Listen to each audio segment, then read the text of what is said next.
මම අද මේ වීඩියෝ එක කරන්නේ මාරම චිල් වයිබ් එකක ඉඳන්. අපි හැමෝම ආසයිනේ PC එක ඉස්සරහට වෙලා හරි. එහෙම නැත්නම් ඔයාගේ PlayStation එක ඉස්සරහ. එහෙමත් නැත්නම් ඔයා ගෙදරදී ගේම්ස් ප්ලේ කරන ඔයාගේ මොබයිල් ෆෝන් එක ළඟ තියාගෙන පට්ට ඇක්ෂන් ගේම්ස් ගහන්න. හැබැයි සමහර දවස් තියෙනවා අපිට වෙඩි තියාගන්න ඕනි නෑ. අපිට නිකන් තරඟ කරන්න ආස නෑ. කලබල වෙන්න කිසිම මූඩ් එකක් නෑ. අන්න ඒ දවස්වලට අපිට ඕනේ නිකම්ම පුටුවකට වෙලා හෙඩ්සෙට් එකක් දාගෙන පට්ටම කතාවක් තියෙන වෙනස්ම ලෝකයකට යන්න.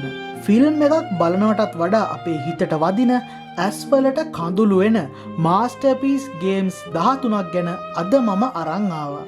මේ ගේම්ස් වල කතාව, ග්‍රැෆික්, ඒ වගේම ගේම් එක ප්ලේ කරන විදිහ අනිත් සාමාන්‍ය ගේම් වලට වඩා සම්පූර්ණයෙන්ම වෙනස්.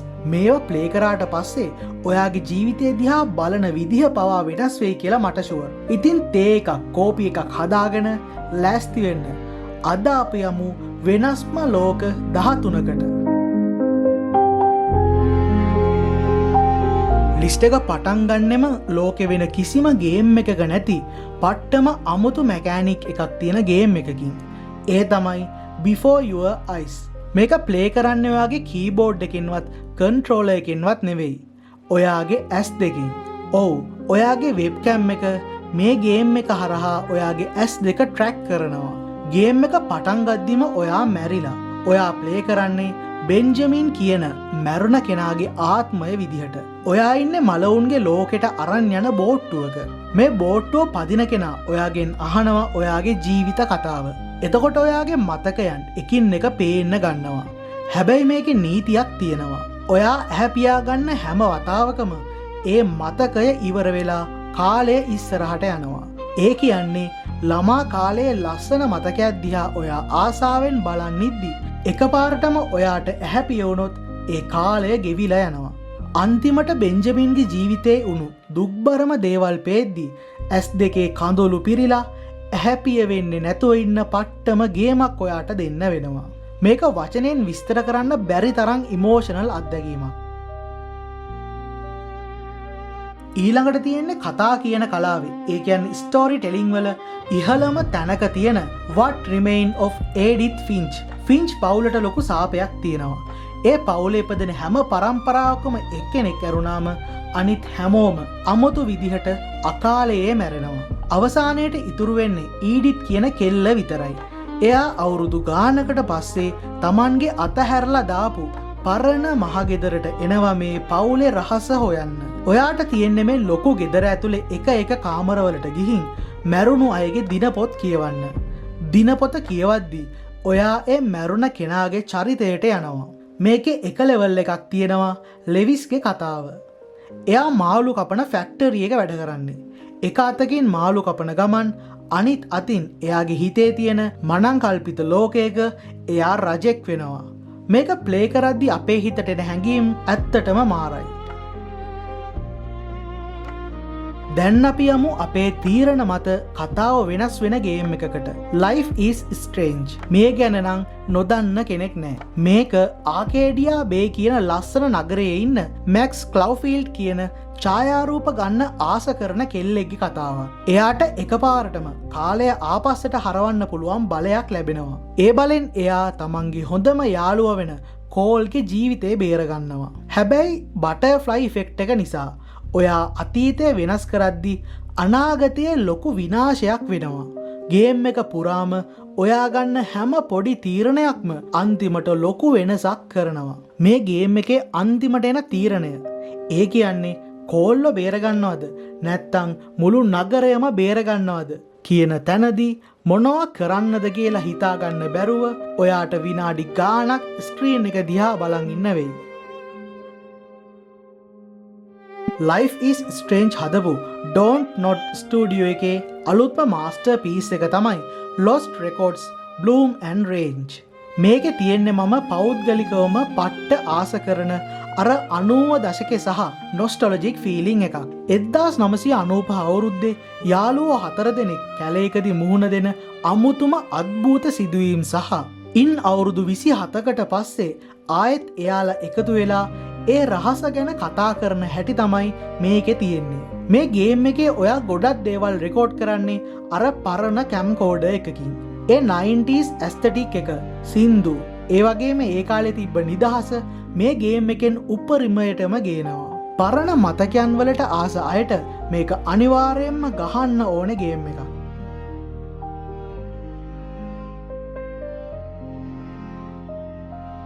මේ සෙට් එකේ අන්තිම එක තමයි රෝඩ් 96. මේකත් 1996 අවුරුද්දේ තියෙන පට්ටම 90s vibe එකක් තියෙන ගේම් එකක්. පෙට්‍රියා කියන ඒකාධිපති රටකින් දේශ සීමාව පැනලා යන්න try කරන යෞවනයන් පිරිසක් ගැන තමයි මේකේ තියෙන්නේ. මේක ප්‍රොසීඩියුරල් කතාවක්. ඒ කියන්නේ ඔයා යන පාර, ඔයාට හම්බ වෙන මිනිස්සු, ඔයාට මුහුණ දෙන්න වෙන ප්‍රශ්න හැම වෙලේම වෙනස් වෙනවා. එකපාරක් ඔයා ටැක්සි එක යයි, ඊළඟ පාර පයින් යයි, තව පාරක් පොලිසියට අහුවෙයි. අර පරණ කැසට් පීස් වල සින්දු අහහ අමුතු මිනිස්සුත් එක්ක කතා කර කර පාර යන රෝඩ් ට්‍රිප් ෆීලින් එක මේ ගේම් එකේ සුපිරියටම තියෙනවා.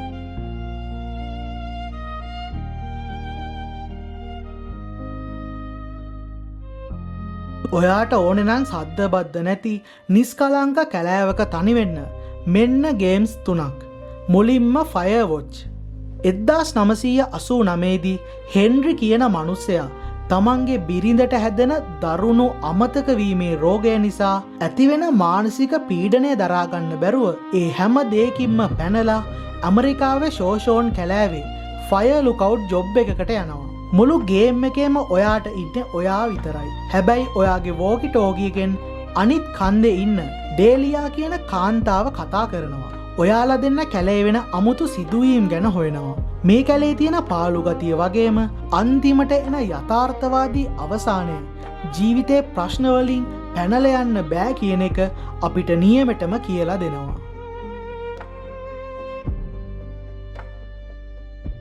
සර්වයිවල් පැත්තට බර හැබැයි පට්ටම කතාවක් තියෙන ගේම් එකක් තමයි The Long Dark. මේකේ සොම්බිලා නෑ, රාක්ෂයෝ නෑ, අමුතුම බූචුම්බක කුණාටුවක්. ඒ කියන්නේ ජියෝ මැග්නටික් ඩිසාස්ටර් එකක් නිසා ප්ලේන් එකක් කඩාගෙන වැටෙනවා කැනඩාවේ හිම පිරුණු කැලෑවකට. අපේ චරිතය විල් මැකෙන්සි එයාගේ නැතිවුණු සහකාරියව හොයාගෙන යන්න ඕනේ. මේකේ කතාව වින්ටර් මියුට් කියලා කොටස් විදිහට තමයි යන්නේ.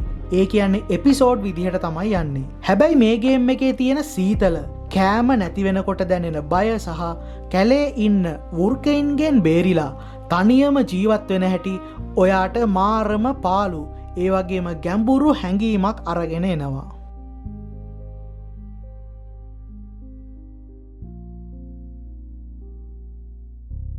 මීළඟට තියෙන්නේ Among Trees. මේක කලින් කිව්ව ගේම්ස් තරම් සීරියස් නෑ. මේකේ තියෙන්නේ කැලේ තියෙන ලස්සන පොඩි කැබින් එකක් හදාගෙන නිදහසේ ජීවත් වෙන්න. මේකේ තියෙන ලෝ පොලි ග්‍රැෆික්ස්, ඒ කියන්නේ ලස්සන පැස්ටල් පාට පාවිච්චි කරලා හදපු ලෝකය දැක්කම නිකම්ම හිත නිවෙනවා. ලොකු ස්ට්‍රෙස් එකක් නැතුව ගස් කපාගෙන මාළු බාගෙන ඉන්න පුළුවන් පට්ටම චිල් ගේම් එකක්. කතාවක් කිව්වම සයිෆයි නැතුව බෑනේ. ඩිට්‍රොයිට් Become Human කියන්නේ අපි හැමෝම ආස කරන ඇන්ඩ්‍රොයිඩ් රොබෝලට හැඟීම් දැනෙන්න ගත්තොත් මොකද වෙන්නේ කියන එක ගැන තියෙන මාස්ටර් පීස් එකක්. මේකේ ප්‍රධාන චරිත 3ක් ඉන්නවා. කාරා, කෝනර් සහ මාකස්. මේක නිකම්ම කතාවක් බලනවා වගේ නෙමෙයි. ඔයා ගන්න තීරණ නිසා මුළු කතාවම, චරිතවල ජීවිත, ඒ වගේම සමහර විට මුළු රටේම අනාගතය වෙනස් වෙනවා. PS5 එකේ හරි PC එකේ හරි අල්ට්‍රා සෙටිං දාලා ප්ලේ කරද්දි මේකේ ග්‍රැෆික්ස් සහ මොහොනේ ඉරියව් දැක්කම මේක ඇත්ත ලෝකෙද ගේම් එකක්ද කියලා හොයාගන්න බැරි තරම් ඔයාව පිස්සු වට්ටයි. ඔයා ස්පේස් වලට සහ ෆිසික්ස් වලට ආස නම් Outer Wilds අනිවාර්යයෙන්ම ගහන්න. මේක ගේමින් ඉතිහාසයේ ලොකුම මාස්ටර් පීසස් වලින් එකක්. ඔයා ඉන්නේ අභ්‍යවකාශයේ. හැබැයි ඔයා විනාඩි 22ක ටයිම් ලූප් එකක හිර වෙලා ඉන්නේ. විනාඩි 22ක් ගියාම ඉර පිපිරිලා සුපර්නෝවා එකක් වෙලා මුළු ලෝකයම විනාශ වෙනවා. ආයෙත් මුල ඉඳන් පටන් ගන්නවා.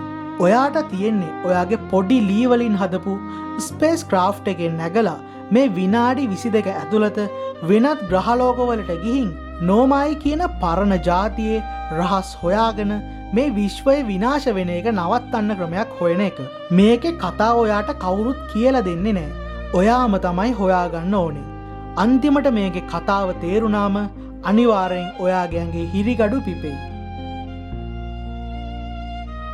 ඔයාට අමුතුම ඇට්මොස්ෆියර් එකක් දෙන අත්දැකීමක් ඕනේ නම් මෙන්න තියෙනවා Halo 3 ODST. මේකේ අපි ලෝකය බේරගන්න මාස්ටර් චීෆ් නෙමෙයි. සාමාන්‍ය සෙබලෙක්. කඩා වැටිච්ච අඳුරු වැස්ස වැටෙන නිව් මොම්බාසා නගරයක ඔයා තනියම ඇහැරෙනවා. ඔයාගේ ස්ක්වාඩ් එකට මොකද උනේ කියලා හොයන්න ඔයා තනියම මේ පාළු නගරේ ඇවිදිනවා. අර ලස්සන දුක හිතෙන ජෑස් සින්දුවක් බෑග්ග්‍රවුන්ඩ් එකේ යද්දි තනියම යන මේ ගමන හාලෝ සීරියස් එකේ තියෙන වෙනස්ම සහ ලස්සනම අත්දැකීමක්. අවසාන වශයෙන් මොලේ පාවිච්චි කරන ගමන් කතාවක් බලන්න පුළුවන් ගේම්ස් දෙකක් තියෙනවා. Call of the Sea කියන්නේ 1930 ගණන් වල තියෙන ලස්සන කතාවක්. නෝරා කියන කාන්තාවකට අමුතු ලෙඩක් හැදෙනවා. එයාගේ සැමියා හැරි මේ ලෙඩේට බෙහෙත් හොයාගෙන ඈත දූපතකට ගිහින් අතුරුදහන් වෙනවා. නෝරා එයාව හොයාගෙන මේ දූපතට යනවා. මේකේ තියෙන්නේ ලව්ක්‍රාෆ්ටියන් අභිරහස්. ඒ කියන්නේ අමුතු අద్භූත බලවේග.